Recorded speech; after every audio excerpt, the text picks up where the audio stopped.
Hey guys, it's Andrea. Welcome back to the channel. If you're new here, I'm Andrea. I live in Australia. I talk about the NDIS and living with disabilities and chronic illnesses from a lived perspective. And this one is a bit of one I've wanted to do since I started the channel, but I've been afraid to add my voice to it. But with what's been going on with the NDIS and a few things in my life, I think now is the right time to speak about it. And I've been sitting on the fence too long about. So what is it? And it is that disabled people can be wrong. That we can use our disabilities as an excuse and become quite manipulative in doing that. Someone's turned on the radio in my area. Guys, I'll edit that one out. But it just is something that I think we need to talk about, that the manipulation strategies that people have to get what they want. And I think this comes from a place of self-defense, self-mechanism, because it's how we've had to operate for so long to get what we need. But now that the NDIS has come through, and there is support if you ask for it, whether that be state-based, hospital-based, or community-based, it is all out there for people.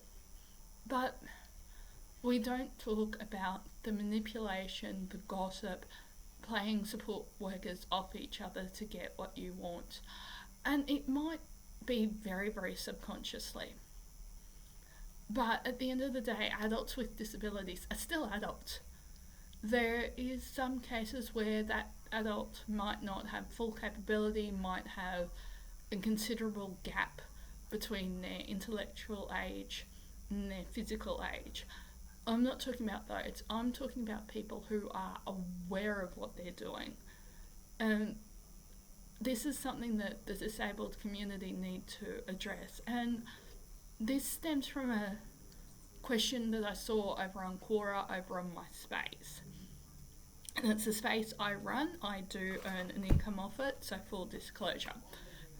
And that was someone being autistic and not accepting that they could be in the wrong, that there would be people that would disagree with them as well. And this is something that we need to accept as people with disabilities, is that we can be in the wrong.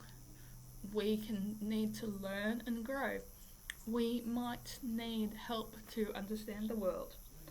That help in understanding the world might be through a support worker, it might be through a psychologist, might be through a peer mentor, it might be through family, friends, it might be through attending social skills training.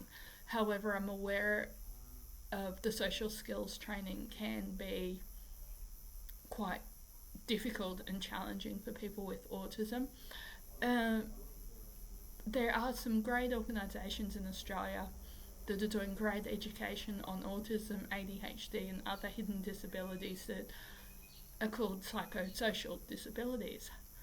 But we need to be aware of our own failings, that just because we're disabled, that's not an excuse. It's not an excuse for disrespecting a support worker, for disrespecting health professionals, for disrespecting anyone with a different point of view. If you have the capacity to understand what respect is, reciprocal agreements are, you can monitor your own behaviour. And it might be something that you choose to work on as a goal in your next plan if you qualify for the NDIS or international equivalents. It might be something that is challenging for you to even recognise that you're wrong and to not blow up at people when they point out the flaws in your argument. Because unfortunately, so many people with disabilities have been given special treatment for most of their life because they are disabled. And that actually sets them up for failure. Like, as I said, there are cases where people are beautiful, beautiful souls and it's no fault of their own. And I don't want to victim blame those people.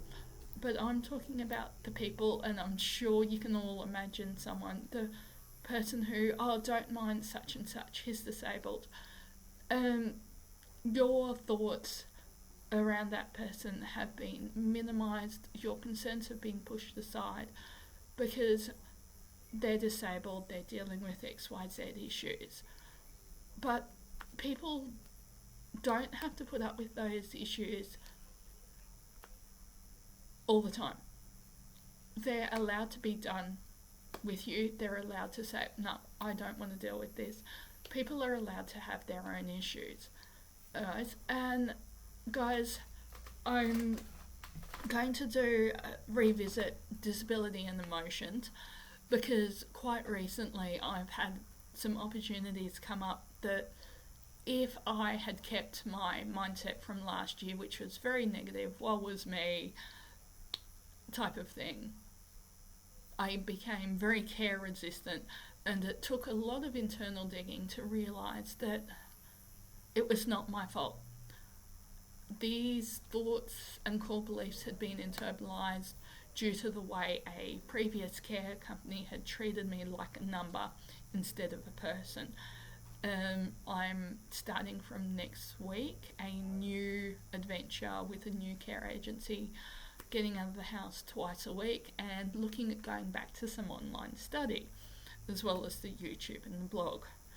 Yes, I know that's a lot of work, but we'll see if I can keep all the balls up in the air. But just even being able to ask a support worker when they've said, hey, we're doing a grocery run, do you need anything? It's huge for me. Being able to ask someone to call me a taxi instead of walking anywhere so I can keep weight on is huge. We need to celebrate these little things, but also encourage them. Because encouraging that independence in someone with a disability, it creates a great feedback feeling of, I did this for myself, what else can I do for myself? And having that expectation that there are some things that they can do for themselves. Whether that be putting dishes away, whether that be making themselves a simple breakfast, whether that be picking up their clothes in their room and doing their own laundry, whether that be doing their own ironing. They might need help and support and life skills training to do this, yes, but prompting them long term and doing it for them long term is not actually going to help. It's going to hinder in the long run. I've heard around the traps about a support worker who had a client very, very high functioning, but essentially very lazy. This is not my house, by the way, guys. So they decided, well, hang on, we've prompted this person to bring their washing out several times, we're willing to help them, was interested in other things. So they just let the washing pile up to the point that this person had no undies. And he now listens to them. I won't mention what agency or where it was, but we've all had to learn how to do these things various stages of our lives. And this is what I'm saying about the manipulation. He knew that someone would do it for him. But having those strategies in place really does help to prevent things like this as well. I know I've gone a bit tangent-y, but disability and manipulation, a lot of the times the people realise what they're doing, but they don't know how to stop it. And so asking them where it has come from, where the behaviours come from, because we need to remember that behaviour is a form of communication. Whether that's positive body language or negative body language, it's all communication. Their communication of what they're saying versus what they need might be two different things.